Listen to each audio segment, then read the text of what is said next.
thank you very much. It's an honor to have President Zelensky of Ukraine, and we've been working very hard, very close. So we've actually known each other for a long time. We've been dealing with each other for a long time, and very well. We had a little negotiation spat, but that worked out great. I think for both countries, I think for the world, actually, beyond both countries. And we have something that is a very fair deal. And we look forward to getting in and digging and working and getting some of the rare earth. But it means we're going to be inside, and it's a big commitment from the United States, and we appreciate working with you very much. And we will continue to do that. We have had some very good discussions with Russia. I spoke with President Putin, and we're going to try and bring this to a close. It's something that you want and that he wants. We have to negotiate a deal. But we've started the confines of a deal, and I think something can happen. The big thing is the number of soldiers, mostly at this point, but soldiers being killed. They're losing thousands of soldiers. So on both sides, we're losing a lot of soldiers, and we want to see it stop. And we want to see the money get put to different kinds of use, like rebuilding. And we're going to be working very hard. But we've had a lot of very good conversations. I will say until we came along, the Biden administration didn't speak to Russia whatsoever. They didn't speak to anybody. They just allowed this to continue. And I will say that, I'll say in front of you, you've heard me say it 1,000 times, if I were president, this war would have never happened. We would have had a deal negotiated for you without having to go through what you've gone through. But your soldiers have been unbelievably brave. We've given them great equipment, but somebody has to use the equipment. They've been unbelievably brave, and we give them great credit. This was supposed to be over very quickly, and here we are 3 years later. So I give tremendous credit to your generals and your soldiers and yourself in the sense that it's been very hard fighting, very tough fighting. They're great fighters. And you have to be very proud of them from that standpoint. But now we want to get it over with. It's enough, right? We want to get it over with. So it's an honor to have you here. Thank you very much for coming. We're going to sign the agreement at the conference in the East Room in a little while, right after lunch. And we'll be having lunch together. We're also discussing some other things. And we appreciate everybody being here. It's somewhat of an exciting moment, but the really exciting moment is when they stop the shooting and we end up with a deal. And I think we're fairly close to getting that, and an honor to have you. And please, if you'd like to say something. No, thank you so much, Mr. President. Thank you for the invitation. And really, I hope that this first document, will be first step to real security guarantees for Ukraine, our people, our children. I really count on it. And of course, we count that America will not stop support. Really, for us, it's very important to support and to continue it. I want to discuss it with details further during our conversation, and of course, the infrastructure or security guarantees. Because for today, I understand what Europe is ready to do, and of course, I want to discuss with you what the United States will be ready to do. And I really count on your strong position to stop Putin. And you said that enough with the war. I think that is very important, Ben, to say these words to Putin at the very beginning of war, because he is a killer and terrorist. But I hope that together we can stop him. But for us, it's very important to, to save our country, our values, our freedom, and democracy, and of course, no compromises with the killer about our territories. But it will be later. And of course, what I wanted, we spoke about it by phone with you about the drones production. We have very good drones production. I think the best one in the world for today because of the war.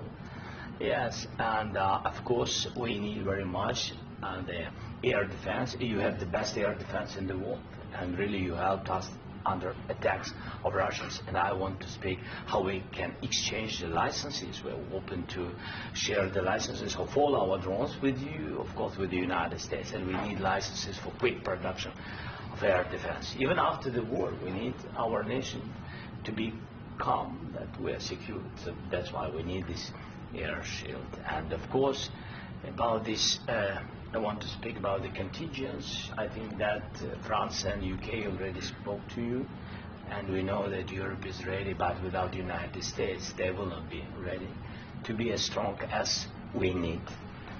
And then the last point, last not least, about exchange, about our people and children. And you know that these crazy Russians, that they stolen 20,000 of children, Ukrainian children. They changed their names, they changed their families, relatives, and now they're in Russia. We want to bring them back, and really, it's a big dream, task, and goal for me, and our warriors. By the way, Mr. President, we exchanged, released more than 4,000 warriors from Russian prison, but there are thousands more in the prison. I wanted to share with you some images. How it's just can I now? Yeah, Have I? please. Some minutes, 1 minute. Just you to understand in what circumstances, in what situation they are, and what the attitude of Russia to our prisoners. That guys, just you before and after. And you see before and after, just you to understand. Now thousands of such guys, ladies and men, there, and that, so they don't eat, they beat them, and they, do a lot of bad things. So out of, even during the war, there are rules. Everybody knows there are rules during the war. So these guys, they don't have any rules. You see that 50, 60 kilograms left, and a lot of such things. And I didn't want to show you what the changes with images of children, because I will share with you. And, I mean, it's looking tragic. Yeah, that's tough stuff. I wanted very much to give you, and you see. Yeah. This is pastor, by the way. They stolen pastors, because it's not Russian church. They stolen pastors and moved pastors to the prison. At the end of last year, we brought 3 pastors, and we could exchange them. And this is pastor, you see. Yeah, that's tough. Yeah, so I mean, this I wanted to show you, and this. So thank you very much. We want to get that ended, right? Yeah, of course. We And I want. think we will. And We have to, of course. do you have any questions, please? Thank you, Mr. President. With how much money is the U.S. going to put into the fund that is being created today, and how does this provide long-term security for Ukraine? Well, we don't know exactly how much, because we're going to be putting some money in a fund that we're going to get from the raw earth that we're going to be taking and sharing in terms of revenue. So it's going to be a lot of money will be made from the sale and from the use of raw earth. And as you know, our country doesn't have much raw earth. We have a lot of oil and gas, but we don't have a lot of the raw earth. And what we do have is protected by the environmentalists, but that can be unprotected. But still, it's not very much. They have among the best in the world in terms of raw earth. So we're going to be using that, using it for all of the things we do, including AI and including weapons and the military, and it's really going to very much satisfy our needs. So it's something that just worked out really well. We have a lot of oil, and we have a lot of gas, we have a lot, but we don't have raw earth. So this has just about every component of the raw earth that we need for computers, for all of the things we do. This puts us in great shape. And long-term security for Ukraine. I think they're going to have great luck. I think once we make the agreement, that's going to be 95% of it. They're not going to go back to fighting. I've spoken with President Putin, and I feel very strong. I've known him for a long time, and I feel very strongly that they're very serious about it, and we'll make a deal. And when the deal is made, I don't think we talk about security. Everyone's talking about the other day. All they talked about was security. I said, let me make the deal first. I have to make the deal first. I don't worry about security right now. We have to have a deal, because right now, last week, 2,000 soldiers died on both sides. 2,000. And they're losing 1,000, 2,000, 3,000 a week. So as we sit here and we talk, people are getting shot and dying on the battlefield. And, they're not American soldiers, but they're Russian soldiers and they're Ukrainian soldiers, and we want to be able to stop it. And we want to be able also to spend money on other things. We don't want to, this is a tremendous amount of money, and what the Biden administration did was terrible. They were giving money, but they had no security on the money. Europe, as you know, gave much less money, but they had security. It was in the form of a loan. They get their money back, and we didn't. And now, at least we're protected because the American taxpayer has to be protected too. But this is an incredible agreement for Ukraine because we have a big investment in their country now, and what they have, very few people have. And we're able to really go forward with very, very high-tech things and many other things, including weaponry that we're going to use in many locations, but that we need for our country. This allows us to do this.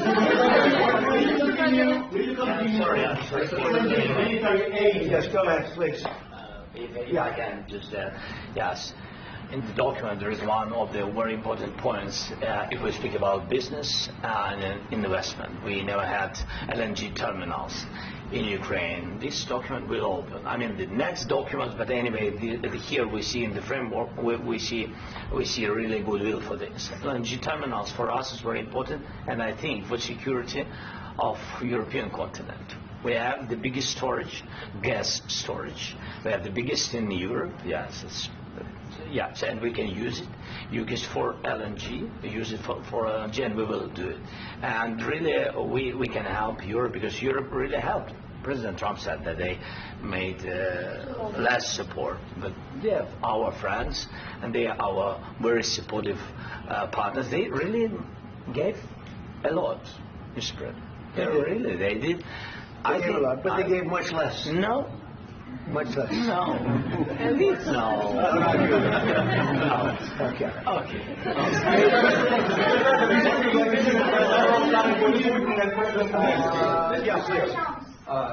Mr. President Trump, you have repeatedly called the deal with Ukraine as a historical one. And as a President of the United States, you make historical decisions in other issues which affect America and other world. So what place in the world history do you want to take? And do you associate yourself with any famous historical figures? Yeah, I'd say George Washington, Abraham Lincoln. I would say I'm far superior to George Washington and Abraham Lincoln. Now, you know I'm only kidding, right? Because when I say that, the fake news is going to go wild. They're going to say he considers himself to be better than Washington. But you never know. You never know. I don't compare myself to anybody. I'm here to do a job. We've had a great 35 days or whatever it might be, a month, a little more than a month.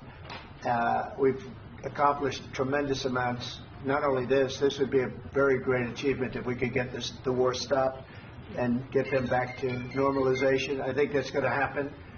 We've had very good talks on both sides, as you know. But I think we've done a very good job, just generally. If you look at all of the things we've done in 30 days, they're saying there's never been a opening for a president.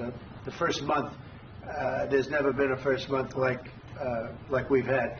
And this is one of the very important things. This, to me, is one of the most important things because we have tremendous death taking place as we speak, and I don't want to have that. You know, think of the parents, whether they're in Russia or Ukraine, think of the parents of all these people being killed needlessly. They came to our territory.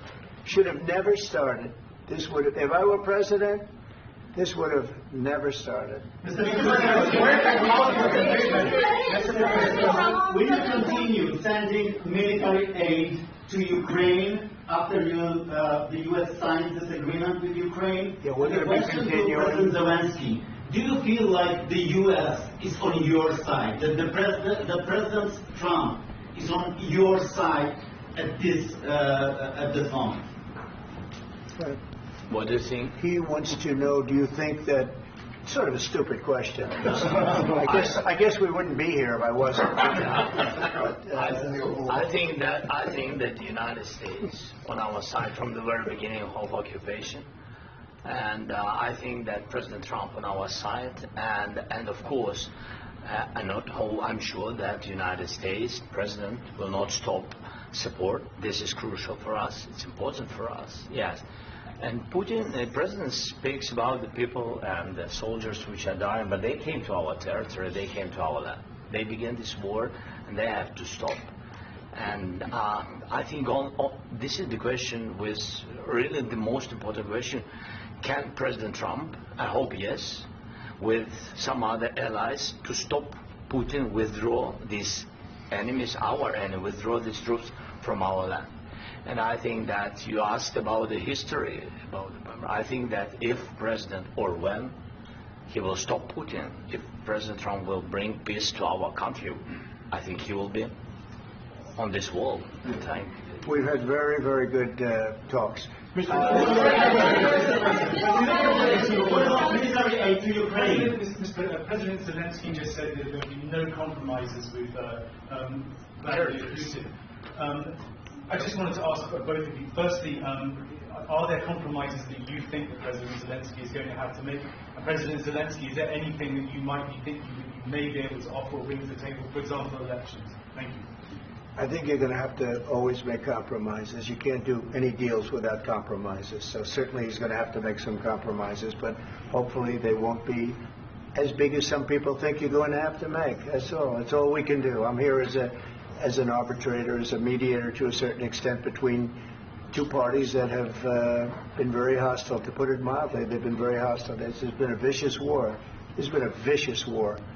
You know, it's a very level battlefield, and those bullets go out, and as I've said many times, we were talking about it with Pete, many times the only thing stopping those bullets is a human body. And in the case we're talking about, generally young human bodies are stopping a lot of bullets. It's dead level. That's why it's great farmland. It's great land. It's great farmland, but there's very little protection against the bullets that are being, and other things that are being shot.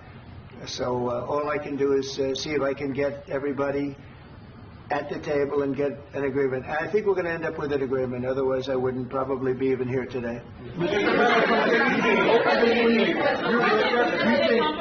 Mr. President, I've got two questions for you. You think ultimately your legacy will be the peacemaker and not the president that led this country into another war and ended foreign wars? And I've got a question. I hope it will. I mean, I hope I'm going to be remembered as a peacemaker. This would be a great thing if we could do this. I'm doing this to save lives more than anything else. Second is to save a lot of money, but I consider that to be far less important. So I hope I'm going to, thank you, Brian, for that question. It was a nice question. I hope I'll be known and recognized as a peacemaker. This would be a great thing to solve. This is a very dangerous situation. You know, this could lead to a third world war. This was headed in the wrong direction. If this election were lost, if we didn't win this election, and we won it by a lot, that was a mandate. We won every swing state. We won the popular vote by millions and millions of votes. We won everything. The districts, you look at the areas of red, take a look at a map. This was a big mandate, and this was one of the things. I said, we're going to get this thing settled.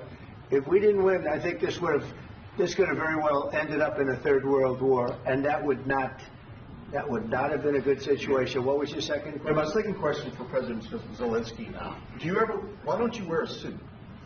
Why don't you wear a suit? You're the highest level in this country's office, and you refuse to wear a suit. Just want to see if do you own a suit? Yeah, problems. A lot of Americans have problems with you not respecting the dignity of this office. I will wear a costume after this war will finish. Okay. Yes, maybe one. Maybe something like yours. Yes. Maybe something better. I don't know. We will see.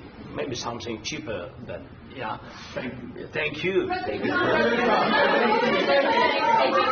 President Trump. You said yesterday that you have. Are you going to send more arms to Ukraine in case there's no peace? Yeah, we're going to have arms to Ukraine, yeah, sure. Hopefully I won't have to send very much, because hopefully we're going to have it finished. We're looking forward to finishing this quickly. We're not looking forward to sending a lot of arms. We're looking forward to getting the war finished so we can do other things. But we very much appreciate the agreement, because we needed what they had, and we're treating, our country is now treated fairly. Biden didn't do that. He didn't know what the hell he was doing. This should have never happened. This should have never started. But You know, sure, the answer is yes, but hopefully we won't have to send much, because I'm looking forward to getting it done quickly, very quickly. Does that mean provide security guarantees, Mr. President? I don't want to talk about security yet, because I want to get the deal done. You know, you fall into the same trap like everybody else. A million times you said over and over, I want to get the deal done. Security is so easy. That's about 2% of the problem. I'm not worried about security. I'm worried about getting the deal done. The security is the easy part. Security is very nice. Everybody stopped shooting. And now will Europe put people there? I know France is going to. I know the UK is going to. I know other countries are going to, and they happen to be right next door. We haven't committed, but we could conceivably. You know, we have security in a different form. We'll have workers there digging, taking the raw earth so that we can create a lot of great product in this country. So in that sense, you have something, but we haven't determined that yet. I will say, in speaking to France and in speaking to, and they were here, as you know, last week and just the other day, they have committed to a lot of security. I don't think you're going to need much security. I think once this deal gets done, it's over. Russia's not going to want to go back, and nobody's going to want to go back. When this deal ends, I really believe this deal is going to be over. Yeah, please go ahead. Go ahead. Mr. President, thank you. You had Mr. Macron and Keir Starmer at the White House this past week, both of whom praised your courage and conviction to lead the pathway towards peace. Yes. Part of that involved, though, re-engaging Russia in diplomatic relations, something that previous leaders lacked the conviction to do so. What gave you the moral courage and conviction to step forward and lead that? Well, I love this guy.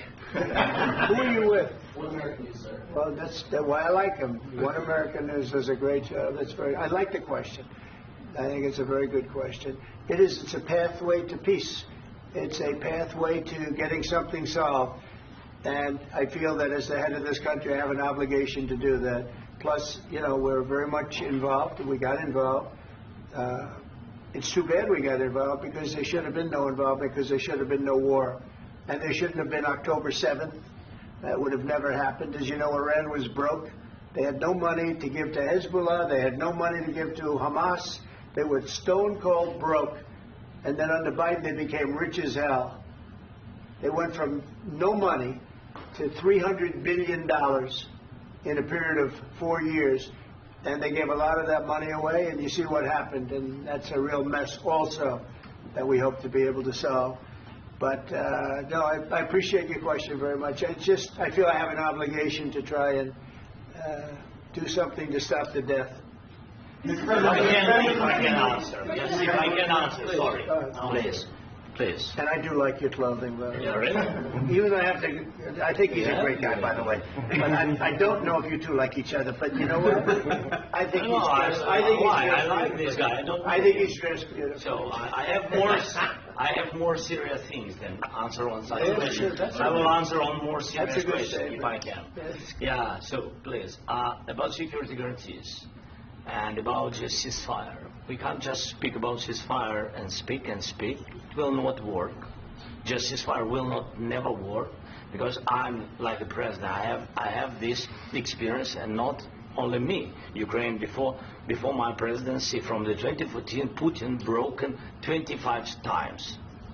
25 times he broken his own signature. 25 times he broken ceasefire. But he never broke to me. He never broke to me. No, you were the president. He You were the president. He never broke to me. In 2016, you've been the president, Mr. President. You've been the president, but he had, of course, not with you, but he had, during those periods, he had conversations with our side. And we had Normandy format, you know, the France, Germany, Ukraine, and Russia. And he broken 25 times. That's why we will never accept just ceasefire. It will not work without security guarantees. Security guarantees, maybe President is right about this document and other, but this document is not enough. Strong army is enough, because his soldiers afraid, Putin's soldiers afraid of our soldiers when we're strong enough. If we are not strong enough, if we are empty, if our storage is empty, we can't defend our land. Today, you know, he knows that we have all the world knows that we have meeting. Yes, why he's using ballistic? Putin today using ballistic on our hospitals, schools, and etc. Ballistic. So he knows that we are here and that President Trump is really have goodwill to stop this war. And you hear now the president. So why he's using? So he doesn't want to stop. He doesn't want. But I hope that we will do it. Really, we'll do it. Security. When we speak about security guarantees, when the Europeans are ready for contingents, they need USA backstop. If there will not be United States, we will not never have any contingents, strong contingents from the Europeans, because they don't want to divide alliance connection between the United States and the main and strongest ally and Europeans. And this is crucial. This is important. That's what we want to speak about very much. This is very important. And air defense. So air defense, really, we have big deficit with all these systems, and we need to provide this. We need it very much. Otherwise, Putin will never stop, and will go further and further. He doesn't want. He hates us. You know, it's not about me. He hates Ukrainians. He thinks that we are not a nation. He thinks, and he shared these thoughts. I think maybe with your team also. I don't know, but with all the Europeans, in media, officially and not, he always said that there is no such country, such nation, such language, and such life like Ukrainian. No, he really doesn't respect all the Ukrainians, and he wants to destroy us.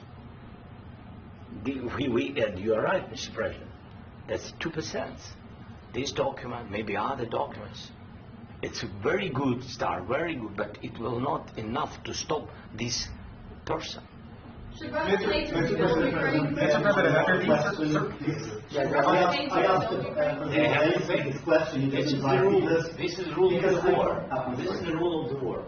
During all the centuries, all the history, this is the rule of the war. Who began, those pay.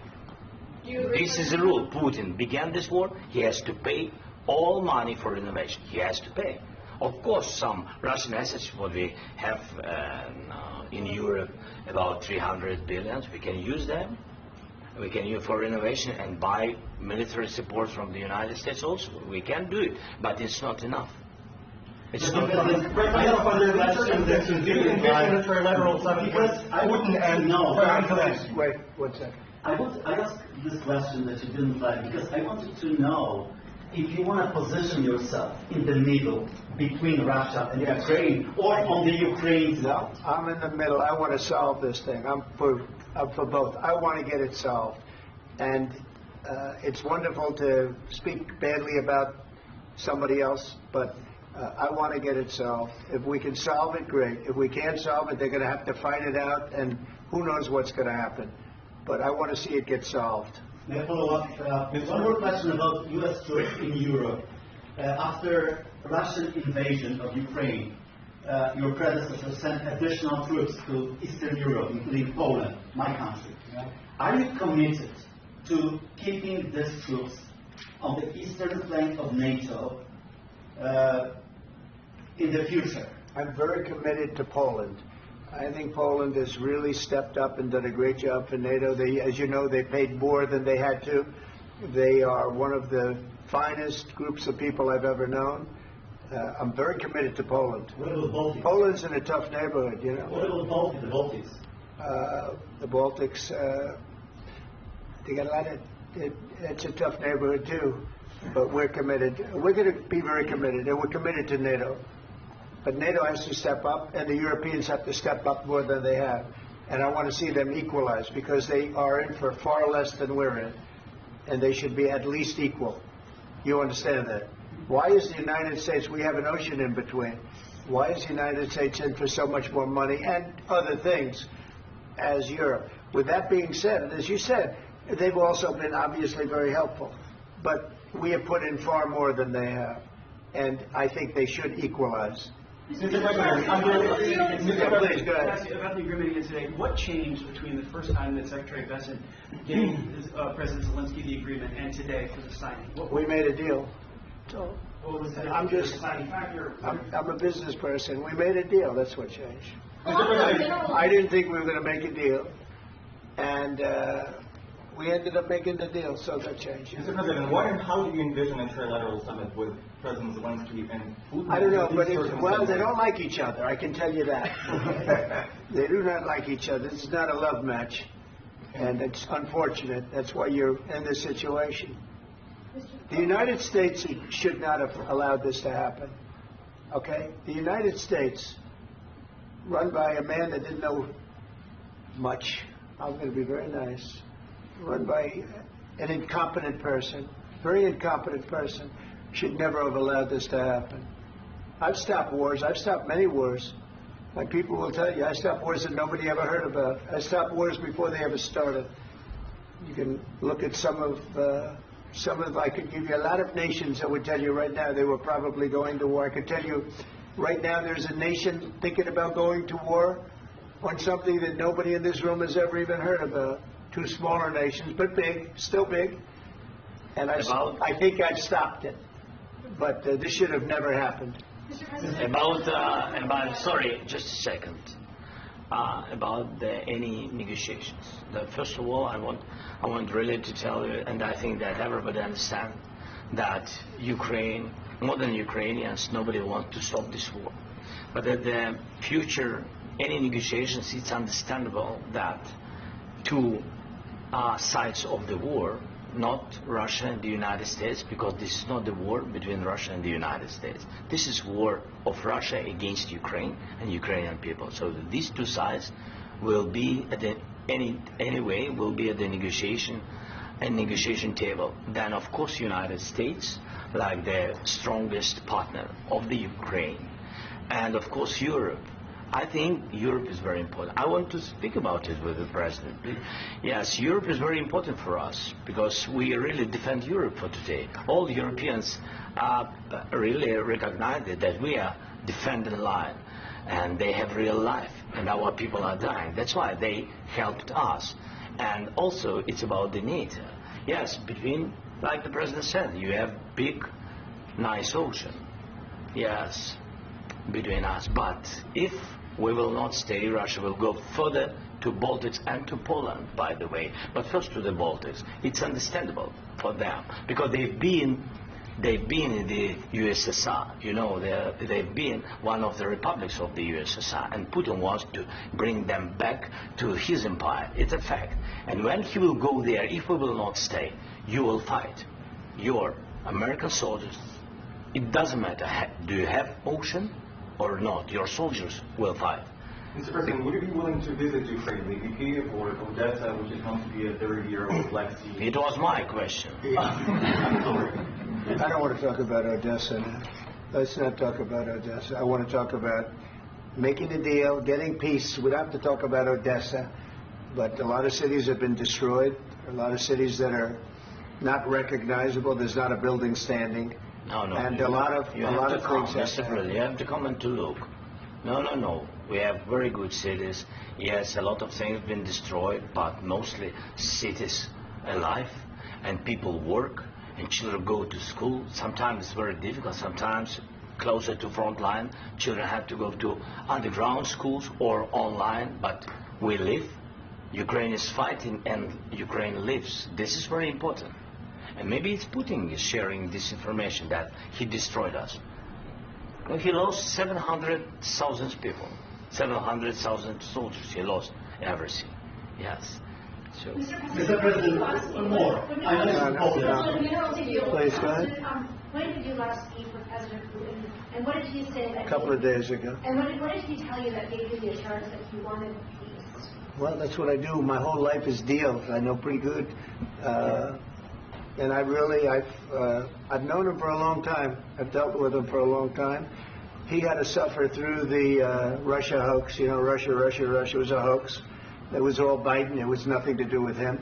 So he had to suffer through that, and he was able to do that. I think that he wants to make a deal, and he'd like to see it end. That's all I do. That's what I do. My whole life, that's what I do is make deals. And I'm in the middle of a mess because this is a real mess. It's a very dangerous one. If this doesn't get solved now, it's not going to get solved for a long time. So I hope we're going to get it solved. In the back, please. Thank you, Mr. President. Prime Minister Starmer claimed repeatedly that his government believes in free speech and was not engaged in censorship. But this country's government arrests people for memes and thought crimes, and even more worrisome is pressuring American companies to censor Americans on its behalf. How can he be a reliable, trustworthy partner when he says things that are demonstrably false on such an important topic? Well, we actually spoke to him about that yesterday, and we thought they took it very, very much too far. JD was very strong on it. So was I. So was Marco, and we've been speaking to him about it. Marco, would you like to say something about that? We have concerns, obviously, with the conduct of those, particularly as it impacts Americans. And there's real concern that American speech, which is online, could fall into the hands of British or any country's jurisdiction. And so this is a point the Vice President made at Munich, and I think it's a very compelling one, that what unites us with Europe, as much as anything else, is these shared values, and one of them being free speech. And so if Americans are threatened by it, we're going to need to take action in that regard. It's actually a very important question. We spoke about this in detail with the Prime Minister, the Foreign Secretary, and others at lunch yesterday, and I know that Secretary of Commerce Lutnick followed up in private meetings last night. This is really important. We believe Americans have the right to speak their mind, even if we in this room disagree with them. They have the right to speak their mind in the public square, which is often online these days, and we're going to defend that right as it pertains to American companies and American citizens vigorously if we have to. I do think that under the President's leadership, we're going to find common ground with our friends in the UK on this question, but it remains to be seen. The principle that will guide us is we believe in free speech in this country, and we'll fight for it for American citizens. Mr. President, on the deal, is there any other oil and gas component to the deal? Is it all critical? A little bit. We'll see. On LNG? But we're not really looking for that so much. We got a lot. We have more than anybody in the world, by far. So, no, we're not talking about it too much, but a little bit. I think it affects also, but for the most part, no.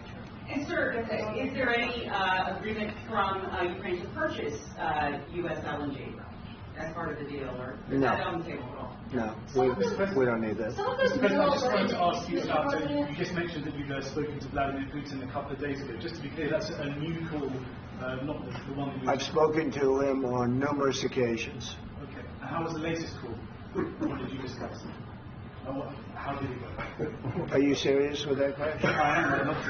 It went well. I think we're going to have a deal. On the minerals deal, Mr. President, some of those minerals are in the east of Ukraine, not far from the front lines and in areas that Russia has occupied. Will you direct President Putin to withdraw his forces from those areas if there's U.S. interest? Well, we'll take a look at the time. We have a lot of area. It's a very big area we're talking about, so we'll take a look. I'll study that and I'll see. And who would protect those minerals if they are U.S. interests? Would that be Ukrainian forces? They'll be protected. The agreement will protect them. The agreement, we're signing an agreement. What if Russia tries to invade or there's Russian aggression in their spot? I just told you I don't think that's going to happen. And if that were going to happen, I wouldn't make a deal. If I thought that was going to happen, I wouldn't make a deal. Some people may wonder why. You ought to focus on CNN on survival, not asking me these ridiculous questions. Focus on surviving, because CNN's got such low ratings. I don't think they're going to survive. Let's go. Please. I already mentioned Poland.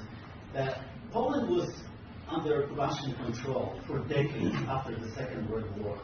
When I was a kid, I looked at the United States not only as a most powerful country, richest country in the world, the country that has great music, great movies, great muscle cars, but also as a force for good. And now I'm talking with my friends in Poland, and they are worried that you align yourself too much with Putin. What's your message for them? Well, if I didn't align myself with both of them, you'd never have a deal.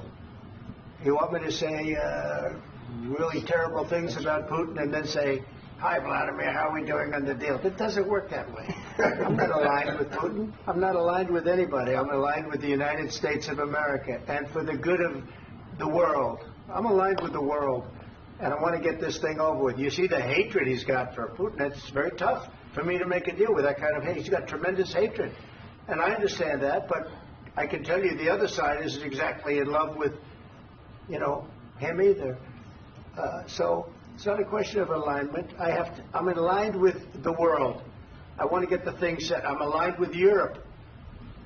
I want to see if we can get this thing done. You want me to be tough? I could be tougher than any human being you've ever seen. I'd be so tough.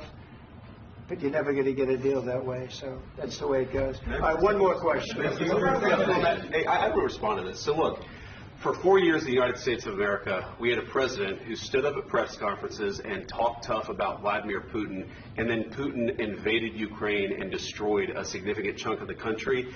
The path to peace and the path to prosperity is maybe engaging in diplomacy. We tried the pathway of Joe Biden of thumping our chest and pretending that the President of the United States' words mattered more than the President of the United States' actions. What makes America a good country is America engaging in diplomacy. That's what President Trump is doing. Can I ask you? Sure. Yeah? Yeah. Okay. So he occupied our parts, big parts of Ukraine, part of East and Crimea. So he occupied it on 2014. So during a lot of years, so I'm not speaking about just Biden, but those time was Obama, then President Obama, then President Trump, then President Biden, now President Trump, and God bless, now President Trump will stop him. But during 2014, nobody stopped him. He just occupied and took. He killed people. You know what the contact line? 2015. 2014 2014. and 2014. 2014. Yeah. So I was not here. Yeah, but that's exactly right. Yes, but during 2014 till 2022, yeah, the situation the same. The people have been dying on the contact line. Nobody stopped him. You know that we had conversations with him, a lot of conversations, my bilateral conversation, and we signed with him, me, like a new president. In 2019, I signed with him the deal. I signed with him, Macron and Merkel, we signed ceasefire. Ceasefire. All of them told me that he will never go. We signed him with gas contract. Gas contract. Yes, but after that, he broken this ceasefire. He killed our people and he didn't exchange prisoners. We signed the exchange of prisoners, but he didn't do it. What kind of diplomacy, JD, you are speaking about? What do you mean? I'm talking about the kind of diplomacy that's going to end the destruction of your country. Yes, but if you Mr. President, with respect, I think it's disrespectful for you to come into the Oval Office and try to litigate this in front of the American media. Right now, you guys are going around and forcing conscripts to the front lines because you have manpower problems. You should be thanking the President for trying to bring it into this conflict. Have you ever been to Ukraine that you say what problems we have? I have been to. I've actually watched and seen the stories, and I know what happens is you bring them on a propaganda tour, Mr. President. Do you disagree that you've had problems like bringing people into your military? And do you think that it's respectful to come to the Oval Office of the United States of America and attack the administration that is trying to prevent the destruction of your country? A lot of questions. Let's start from the beginning. Sure. First of all, during the war, everybody has problems. Even you, but you have nice ocean and don't feel now, but you will feel it in the future. God bless. You don't know that. God bless. God bless. You will not have a war. Don't tell us what we're going to feel. We're trying to solve a problem. Don't tell us what we're going to feel. I'm not telling you. Because you're in no position to dictate that. That's exactly what you're doing. You're in no position to dictate what we're going to feel. We're going to feel very good. We're going to feel very good and very strong. You will feel influence. You're right now not in a very good position. You've allowed yourself to be in a very bad position, and he happens to be right about it. From the very beginning of the war. You're not in a good position. You don't have the cards right now.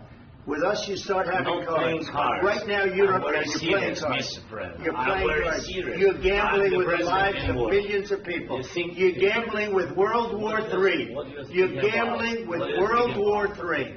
And what you're doing is very disrespectful to the country, this country, that's backed you far more than a lot of people say they should have. Have you said thank you once? A lot of times. No, in this entire meeting, have you said thank you?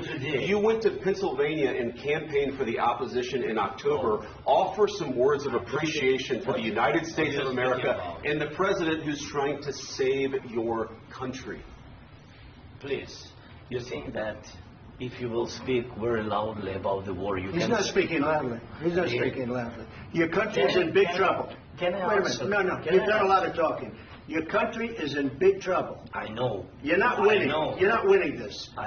You have a damn good chance of coming out okay because of us. Mr. President, we are staying in our country, staying strong from the very beginning of the war. We've been alone, and we are thankful. I said thanks you haven't in been this alone. cabinet. You haven't been alone. In this cabinet. We gave you, through I your said stupid president, $350 billion. You voted we gave for you your military equipment, and you voted men for are your brave, but they had to use our military. What am I asking? If you didn't have You our invited military me. equipment, You invited if me you to didn't speak. have our military equipment, this war would have been over in 2 weeks. In 3 days, I heard it from Putin. In 3 days. This is something Maybe new. less. In 2 weeks. Of course, yes. It's going to be a very hard thing to do business like this. Again, I tell you. just say thank you. I said a lot of times to American people. Accept that there are disagreements, and let's go litigate those disagreements rather than trying to fight it out in the American media when you're wrong. We know that you're wrong. But you see, I think it's good for the American people to see what's going on. I understand, sir. I think it's very I understand. important. That's why I kept this going so long. You have to be thankful. You don't have the I'm cards. thankful. You're buried there. Your people are dying. tell you You're again, running I low know. on soldiers. Don't- Listen, don't please, you're running Mr. low on President. soldiers. It would be a damn good thing. Mr. And President. then you tell us, I don't want a ceasefire. I don't want a ceasefire. I want to go, and I want this. Look, if you could get a ceasefire right now, I tell you, you take it so the bullets stop flying and your men stop getting killed. Of course, we want to stop the war. But you're I saying said- you don't want a But ceasefire? I said to you, I want a with ceasefire. guarantees. Because you'll get a ceasefire faster than an agreement. Ask our people about ceasefire, what they think. That wasn't Doesn't with matter for you me. what- That what wasn't is- with me. It That was wasn't with with you. a guy named Biden who was not a smart person. This That is was your- with, this that was is with your Obama. president. It was your president. Excuse me. That was with Obama, who gave you sheets, and I gave you javelins. Yes. I gave you the javelins to take out all those tanks. Obama gave you sheets. In fact, the statement is Obama gave sheets and Trump gave javelins. You got to be more thankful, because let me tell you, you don't have the cards. With us, you have the cards. But without us, you don't have any cards. One more question to Mr. Vice President. I'm sorry. It's going to be a tough deal to make, Um, because the attitudes have to change. What if Russia breaks ceasefire? What if Russia breaks peace talks? What is it then? I understand that it's a heated conversation right now. What are you saying? What She's if asking, what if Russia breaks the ceasefire? What if anything? What if a bomb drops on your head right now? Okay? What if they broke it? I don't know. They broke it with Biden because Biden, they didn't respect him. They didn't respect Obama. They respect me. Let me tell you, Putin went through a hell of a lot with me. He went through a phony witch hunt where they used him and Russia. Russia. You ever hear of that deal? That was a phony Hunter Biden, Joe Biden scam. Hillary Clinton, Shifty Adam Schiff. It was a Democrat scam. And he had to go through that. And he did go through it. We didn't end up in a war. And he went through it. He was accused of all that stuff. He had nothing to do with it. It came out of Hunter Biden's bathroom. It came out of Hunter Biden's bedroom. It was disgusting. And then they said, oh, the laptop from hell was made by Russia. The 51 agents. The whole thing was a scam. And he had to put up with that. He was being accused of all that stuff. All I can say is this. He might have broken deals with Obama and Bush, and he might have broken them with Biden. He did, maybe. Maybe he didn't. I don't know what happened. But he didn't break them with me. He wants to make a deal. I don't know if you can make a deal. The problem is, I've empowered you to be a tough guy.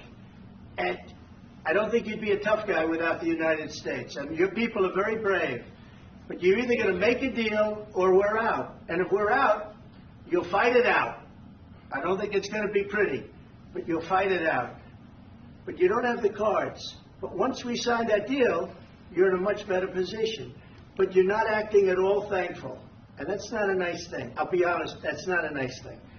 All right, I think we've seen enough. What do you think? Huh? This is going to be great television, I will say that. We'll see what we can do about putting it together. I need the back of We'll see.